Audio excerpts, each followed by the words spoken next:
I cannot believe I'm doing this.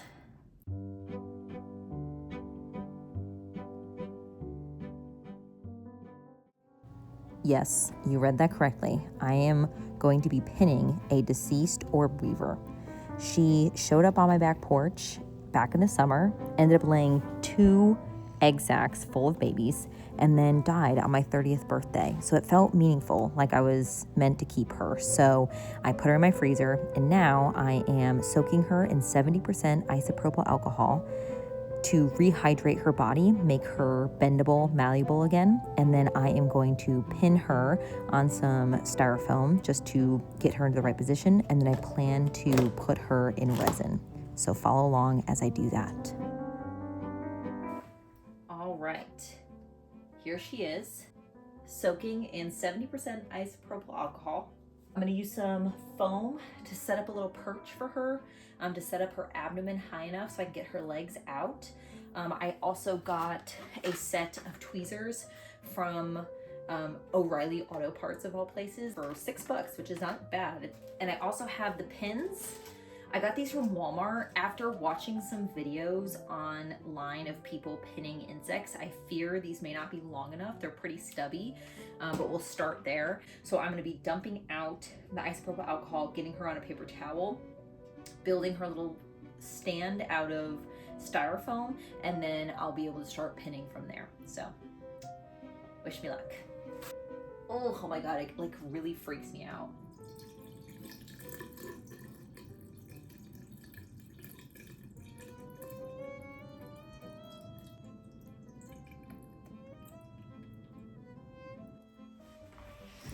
All right, back in my office. Oh my God, she's so disgusting.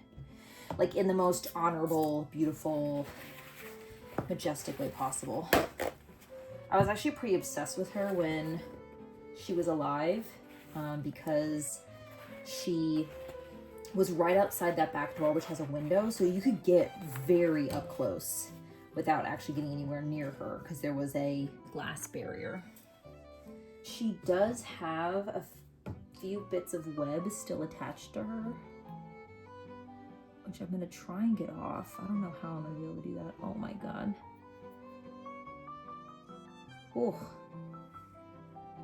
Oh my God, it's so disgusting. You'll have to forgive. I'm gonna have to crop out all of my like disgusting noises because I feel like I've been doing that a lot. So I need a piece of styrofoam to perch her abdomen on, but then also a piece of styrofoam just to be able to, so when her legs are down, I gotta pin into something. So let me grab one of those.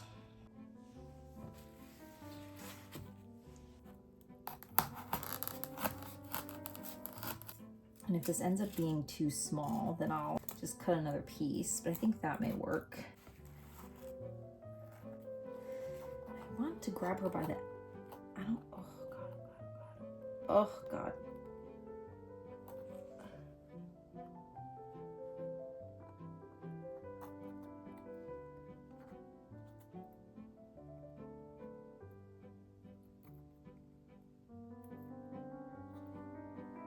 That's better.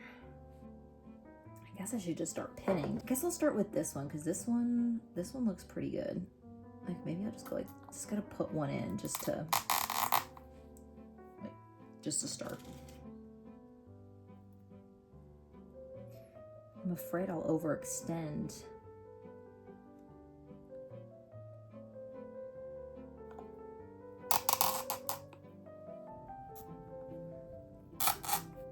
I need to adjust, but you can see why the little like perch, the little extra piece of styrofoam is so important.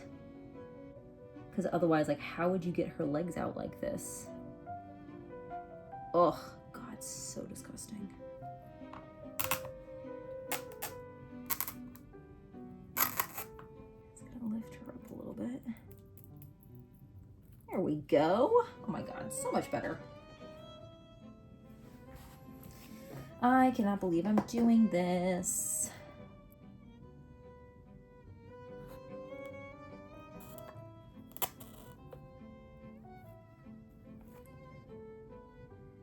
She seems pretty resilient. Like I can pull her a little bit and she's okay.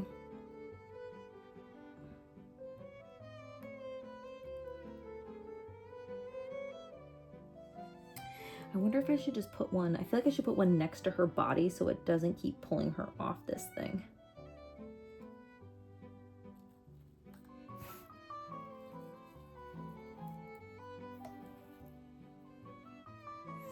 Because every time I move her, she comes off the little pins that I have so meticulously put in certain spots.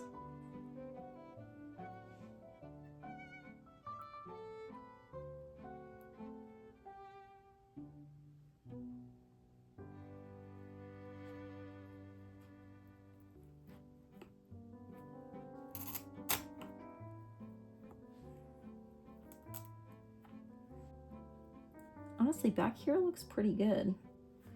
Maybe I'll just do this. Get these kind of centered.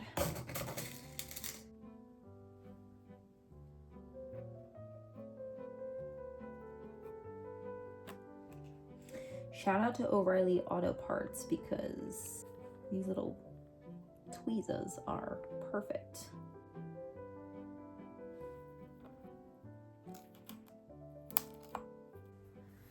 Okay, so she looks pretty good, but she's definitely not symmetrical. So I need to make some adjustments.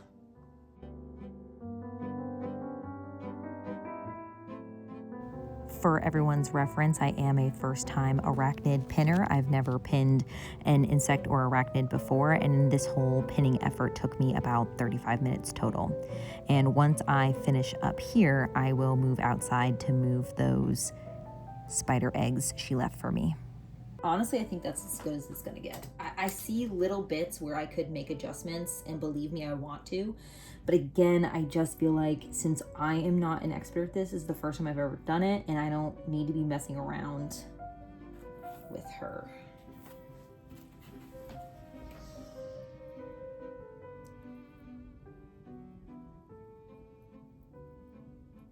Look at how creepy crawly she looks. Here she is. I think for amateur standards, this is very good. I'm biased, obviously. I don't actually know, but she looks pretty proportionate. And now she's gonna sit for, I believe, 4 or 5 days.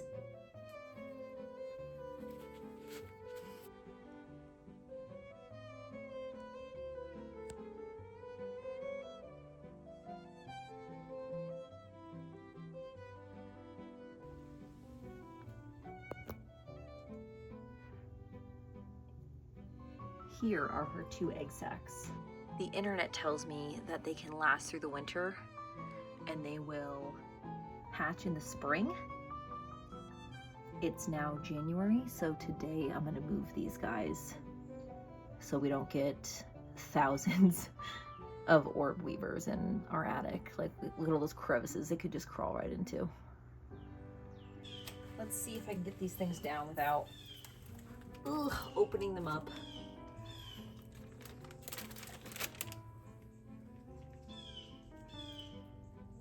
Oh my God, it's so, it is so sticky. It's crazy. And it's like strong. I think I need a pair of scissors. Oh my God. Like, I could not rip that.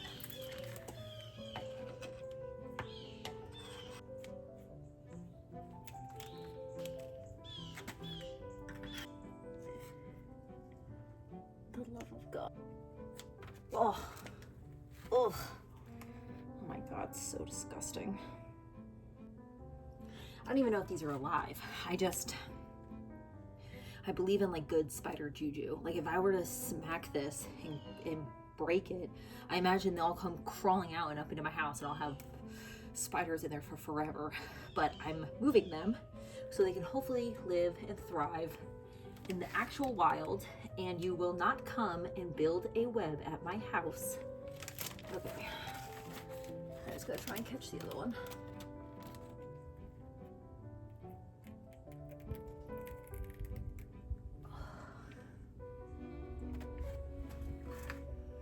Got them.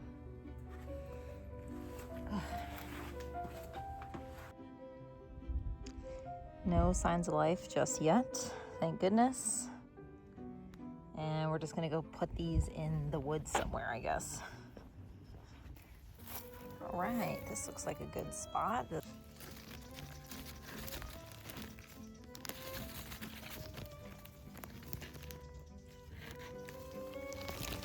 All right, I have no idea if this is preferred spider egg installation, but I can at least say to myself that I helped them. Okay.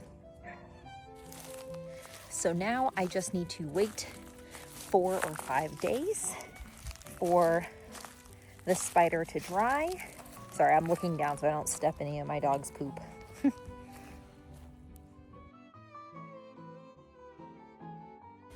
Good morning. So it has been 2 weeks since I have worked on my spider preservation project, and I'm gonna have to start over. So I'll show you a clip here in a minute, but I made a big mistake. I did not reinforce the spider's legs well enough, so she came off her pins, and she now does not look nearly as good. So lesson learned as a first-time arachnid pinner, but I got a rehydrator and repin her. Spiders, when they die, they want to curl up, right? And she wanted to do that, and some of her legs came off the pins. So I'll bring you in closer so I can show you some of what I'm talking about.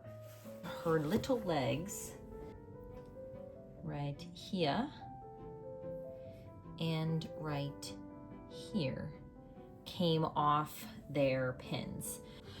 So obviously when she started to harden, she started to try and retract those long, beautiful legs. And she is hard. So it, like I said, it's been 2 weeks. So let me just show you, like, oh God, like, I think this front right leg came off as well. Cause you can see it's down on this yellow one. I think it might've been up on the green one. But it's not nearly as up and open as this front one is. So you can see those second to back little legs, these guys right here, and that one and this one, they just are kind of curled up again. So I mean, maybe even this one, that might just be like luck that that stayed on. Actually, now that I'm looking at it, this one here, this front right, or second to front right leg is no longer on a pin, so it came off. It probably just got stuck in the styrofoam, which is lucky for me. She still looks pretty good, right? Like, not bad. The perfectionist in me wants to redo it.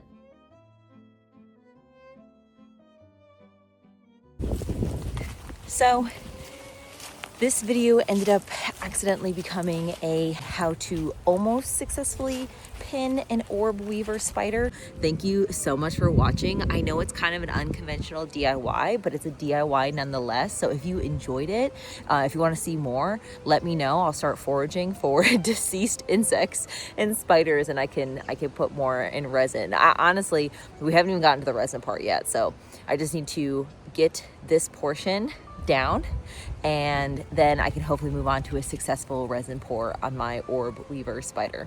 Please like and comment, share this video, comment below if you have any tips. What did I do wrong? And I'll see you in the next one. Thank you.